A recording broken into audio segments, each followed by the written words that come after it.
साथियों नमस्कार, जय भीम। बहुजन हलचल में आपका बहुत बहुत स्वागत है। मैं उमेश करुणा। नेपाल के अंदर जो तख्ता पलट हुआ और वह तख्ता पलट जो कि आज के समय में हिंदू राष्ट्र का जो हवाला देते हैं, जो लोग कहते हैं कि हिंदू राष्ट्र होना चाहिए भारत, उनके मुंह पर जोरदार तमाचा है।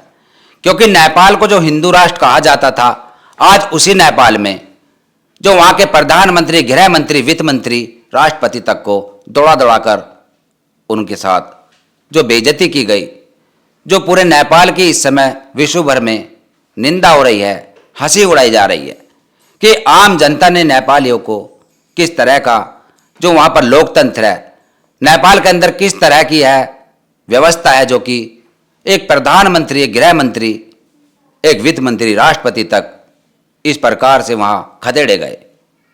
आम जनता ने इस प्रकार का रोष वह जो दिखाया कि इस चीज़ से अनुमान लगा रहे हैं लोग कि ऐसा भारत में भी हो सकता था, अभी भी हो सकता है, लेकिन यहाँ नहीं होगा।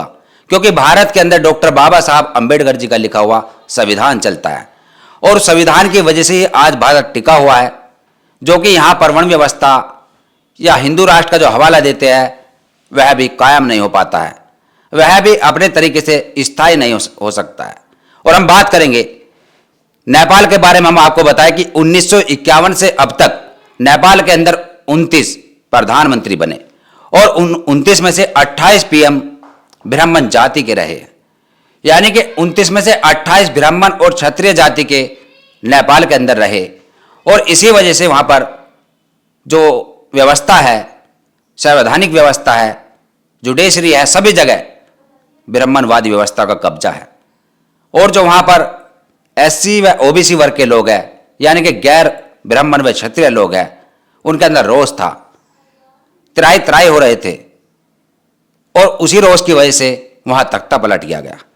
वहीं हम आपको बताएं कि केपी शर्मा ओली जो कि वर्तमान प्रधानमंत्री नेपाल के थे, उनको दौड़ाया गया, पीटा गया और उन्होंने इस्तीफा तक दिया। यानी कि ऐसा इतिहास के अंदर बांग्लादेश में हुआ और आज नेपाल में देखने को मिला। वहीं हम आपको बता दें कि भारत के सीजेआई बीआर गवाई साहब जो कि अभी पिछले दिनों नेपाल दौरे पर गए थे और वहां उन्होंने लुम्बिनी में तथागत गौतम बुद्ध की प्रतिमा को नतमस्तक किया था। वहां पर उन्होंने अपनी अर्चना की थी और कहा था कि तथागत गौतम बुद्ध की जो ये जन्मभूमि है और यहाँ पर शांति व्यवस्था बनी रहनी चाहिए। लेकिन जैसे ही 2 दिन बाद नेपाल का तख्ता पलट हुआ तो सीजेआई बीआर गवाई साहब ने एक टिप्पणी की, इस हिंसा को लेकर एक टिप्पणी की और वह काफ़ी काबिल तारीफ है। सीजेआई बीआर गवाई साहब जो कि डॉक्टर बाबा साहब अंबेडकर जी के अनुयायी है और वह सच्चे तथागत गौतम बुद्ध के भी अनुयायी है। उन्होंने कहा कि हमें अपने संविधान पर गर्व है। नेपाल में चल रही उथल पुथल पर सीजेआई बीआर गवाई साहब की टिप्पणी। बीआर गवाई साहब ने कहा कि भारत में भी अब से पहले ऐसा हो सकता था, लेकिन नहीं हुआ। पड़ोसी देशों में जो ऐसा हुआ वह इसलिए हुआ क्योंकि वहां का संविधान टिकाऊ नहीं है, वहां का संविधान भारत के संविधान की तरह मजबूत नहीं है।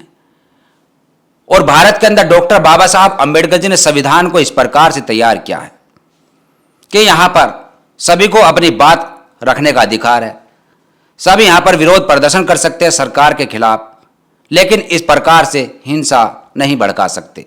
यह इस संविधान की तारीफ है। और इसलिए भारत के अंदर भूखमरी, बेरोजगारी, इस प्रकार की जो बेरोजगारी है, इसको देखते हुए भी युवा प्रदर्शन तो करते हैं, लेकिन सरकार के साथ इस प्रकार से हिंसात्मक जो रूप है, रवैया है, इसको नहीं दिखाते हैं। यह है भारत के संविधान की तारीफ। वहीं हम आपको बता दें कि प्रतिमा यादव जो कि एबीपी चैनल की एंकर है, जिसने कहा कि एक छोटी सी क्लिप है, वह आप देख सकते हैं। हम आपको नेपाल के संकट से जुड़ी ऐसी जानकारी देने जा रहे हैं जो शायद ही आपने कहीं और देखी हो।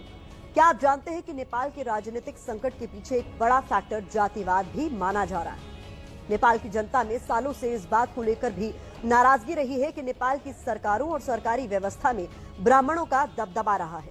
नेपाल में ब्राह्मणों को बाहुन कहा जाता है। नेपाल के राष्ट्रपति, प्रधानमंत्री, सेना प्रमुख, संसद के स्पीकर जैसे पदों पर ब्राह्मण बैठते रहे हैं। ऐसा तब है जब नेपाल में ब्राह्मणों की आबादी महज 12.2% है, लेकिन हर क्षेत्र में इनका दबदबा है। नेपाल में सबसे बड़ा जातीय समूह क्षेत्री है, भारत में जिन्हें क्षत्रिय या फिर राजपूत कहा जाता है। नेपाल में क्षेत्री 16.6% है। ब्राह्मण और क्षेत्री को ही नेपाल में खस आर्य कहा जाता है। नेपाल में खस आर्य की कुल आबादी करीब 29% है। नेपाल की संसद में तो खस आर्य का ही दबदबा रहा है। केपी ओली भी ब्राह्मण समुदाय से ही आते हैं। इसके अलावा पूर्व पीएम प्रचंड भी ब्राह्मण ही थे। ये भी एक वजह रही कि नेपाल में दूसरी जातियों को समान अवसर नहीं मिले, जिसने कहीं ना कहीं सरकारों के प्रति आक्रोश की मात्रा को बढ़ाने का काम किया। इन्होंने कहा कि जो नेपाल के अंदर ये तख्ता पलट हुआ, ये वहाँ की जो व्यवस्था है ब्राह्मणवादी व्यवस्था के कारण हुआ कि वहाँ पर जो जाति व्यवस्था है यह ले डूबी नेपाल को। और आज प्रतिमा यादव के खिलाफ जो कि अंधभक्त है, जो मनुवादी व्यवस्था के लोग हैं, वह जहर उगल रहे हैं, गाली गलौज कर रहे हैं। प्रतिमा यादव को आप देख सकते हैं किस प्रकार की भाषा का प्रयोग कर रहे हैं। प्रतिमा यादव जो कि प्रतिमा मिश्रा होया करती थी और एक यादव लड़के से उसने शादी की, तो आज वह यादव है और उसको कठमुल्ली इस प्रकार के शब्द, गाली गलौज, वैश्या, रंडी, ऐसे ऐसे शब्दों से जो आज अंधभक्त है वह नवाज रहे हैं। कह रहे हैं कि आप इसको ब्राह्मण व जाति व्यवस्था से क्यों जोड़ रहे हो। यानी कि इस प्रकार की जो ये वारदात हुई, क्योंकि नेपाल के अंदर जो आज के समय में भी लोग कहते हैं कि हिंदू राष्ट्र था, लेकिन ऐसा हिंदू राष्ट्र उन अंधभक्तों को मुबारक हो। यानी कि बौद्ध राष्ट्र की कभी बात नहीं करते जो लोग, जो हिंदू राष्ट्र का लाभ रखते हैं, उन लोगों को समझ में आ जाता यदि यहाँ का संविधान इतना मजबूत ना होता। यही अब से पहले तस्वीरें देखने को मिलती। और इसलिए कुछ लोग लिख रहे हैं कि नेपाल को बौद्ध राष्ट्र बनना चाहिए और भारत वालों को भी बौद्ध राष्ट्र की मांग करनी चाहिए, ना कि हिंदू राष्ट्र की, क्योंकि हिंदू राष्ट्र से जो नुकसान नेपाल का हुआ इसी प्रकार भारत का भी होगा, कभी भला नहीं हो सकता है। इस खबर पर आपका क्या कहना है, कमेंट्स में अपनी राय जरूर दें और देखते रहिए बहुजन हलचल। फिर मिलेंगे ऐसी खबर के साथ।